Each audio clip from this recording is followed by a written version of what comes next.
வணக்கம் தீபிகா. ஆர்கே நகர் தொகுதிக்குட்பட்ட தண்டையார்பேட்டை, கொருக்குப்பேட்டை, வைத்தியநாதம் பாலம், ஐஓசி உள்ளிட்ட பகுதிகளில் காலையிலிருந்து சுமார் 2 மணி நேரத்திற்கு மேலாக போக்குவரத்து பாதிப்பு ஏற்பட்டுள்ளது. இதனால் பல வாகனங்கள் சிக்கி போக்குவரத்து நெரிசல் சிக்கி தவித்து வருகின்றனர்.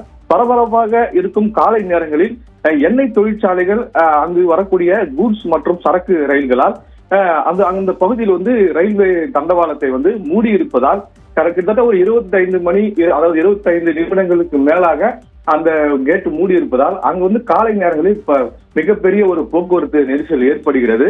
அதாவது அந்த தண்டையார்பேட்டை, கொருக்குப்பேட்டை, பாலம், ஐஓசி உள்ளிட்ட பகுதிகளில் இருந்து இருக்கக்கூடிய மக்கள், பள்ளி செல்லும் மாணவர்கள், வேலைக்கு செல்வோர் என பலர் இருசக்கர வாகனம், 4 சக்கர வாகனம், ஆட்டோ உள்ளிட்ட வாகனங்களில் வேலைக்கு உள்ளிட்ட பணிகளுக்கு செல்லக்கூடிய நேரத்தில் இது போன்ற ரயில்வே கேட்டை மூடி இருப்பதால் போக்குவரத்து பாதிப்புக்கு மிகப்பெரிய ஒரு காரணமாக கூறப்படுகிறது.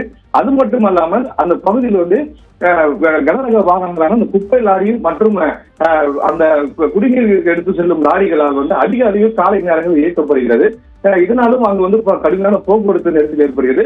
போதிய அளவில் போக்குவரத்து போலீசார் அங்கு பணிகள் இல்லாத காரணத்தினாலே அங்கு அந்த போக்குவரத்து நெரிசலை சரி செய்ய முடியாமல் தவித்து வருகின்றனர். போக்குவரத்து போலீசாரும் அங்கு அதிக அளவில் பணிகளை அமர்த்த வேண்டும் என்ற கோரிக்கையும் அங்கு தற்போது எழுந்துள்ளது.